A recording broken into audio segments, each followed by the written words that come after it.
I wanted to start off with this. Like I said, it's quite fitting because we had a Plaid Cymru leaflet come through the house the other day, and I was very eager to burn it. I was very eager to burn it. So that was a nice little cathartic experience.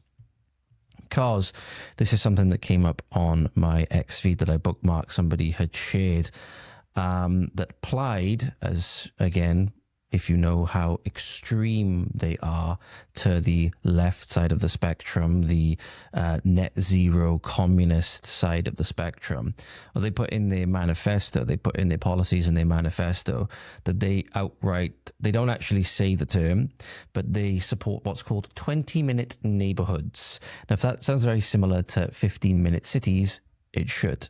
It should. And again, this is another example of how these people, they're very intelligent. These people, believe it or not, I was going about how stupid these people are for the things that they support and want to bring in. But these people are very intelligent because they want to dress it up in nice language and tie it in with other things. The really good saying about this, right, is that every good lie has a kernel of truth to it, right? That kernel of truth makes it harder to discredit the lie and also makes you question yourself a lot in these instances. So they put this up on their website. I'm going to read it for you now, ladies and gentlemen. If you know about 15-minute cities and things like that, if you look at China, for example, which we're told is the roadmap of where our governments want to take our nations, where everything is monitored. You cannot do anything without the consent of the government. In public, you can't even take a dump without the consent of the government because you need to have facial recognition in order to get your rationed toilet paper from a dispenser before you go into the toilet. That's not a lie, by the way. That actually happens in provinces in China. And it will happen here. Make no mistake about it. Active travel and 20-minute neighborhoods. So this is how they started off, right? In their sustainable greener communities section, walking and cycling are not only more sustainable than motorized transport in environmental terms, but can also be an important part of healthy living. So again, that's not necessarily a lie, right? That's not necessarily a lie. And many people, many people could benefit from doing more walking and cycling or whatever in their daily lives. Absolutely. More people could benefit from being active and going to the gym and increasing the daily activity and moderating the food they intake and stuff like that. That's the case for pretty much everybody. But you can see this is being done so you don't see the real reasons, which they won't tell you as to why they want to bring this in, because it's legislation. It's legislation, yes, but it is control. It is control and surveillance. That's the word I wanted. Apologies, my brain's not firing that well at the moment. But they want to bring it in so they can have control, and they do that through surveillance. We're seeing it in Wales at the moment anyway. You're seeing cameras popping up on roads all over the place. Many areas, even in rural areas of Wales, it's almost looking more and more like a surveillance state every single day. And with the recent legislation that passed to do with online safety, which, stay tuned to the end of this episode, ladies and gentlemen, there's a very funny way that kids these days, showing that they're smarter than the boomers in government, are getting around the age verification.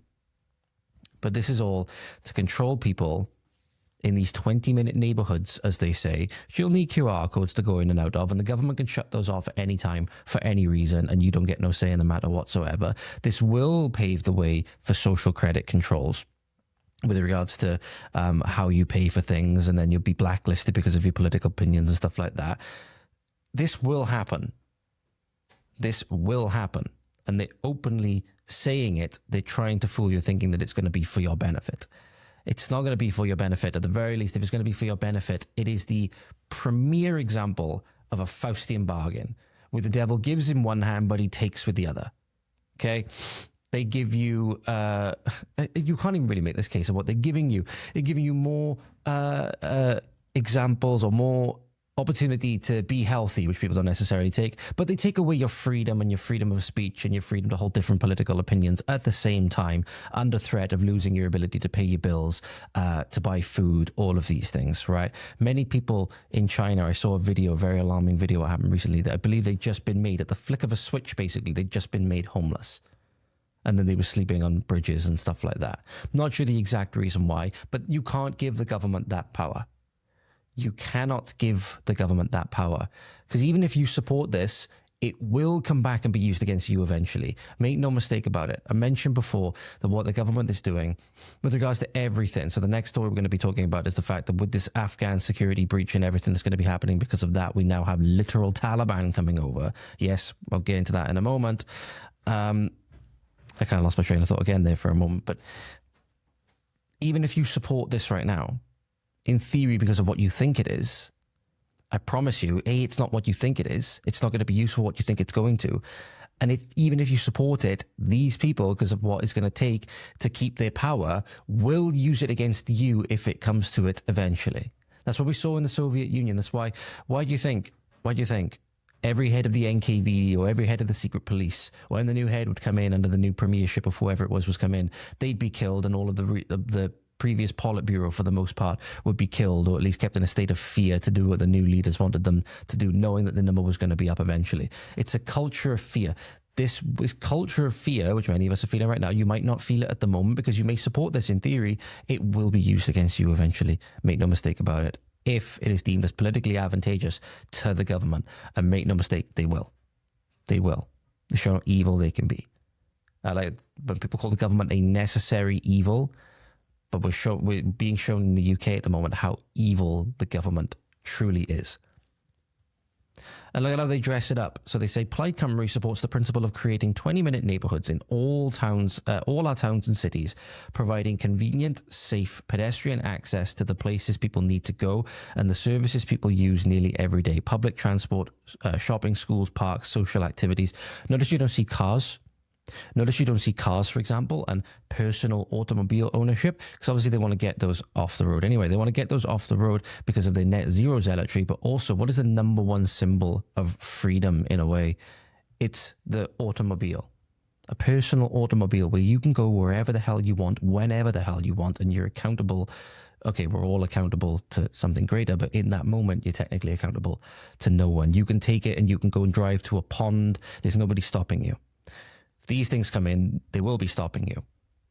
Well, I think they're floating around initiatives like tax per mile and stuff like that, which I done it on my car with like approximate mileages and stuff like that.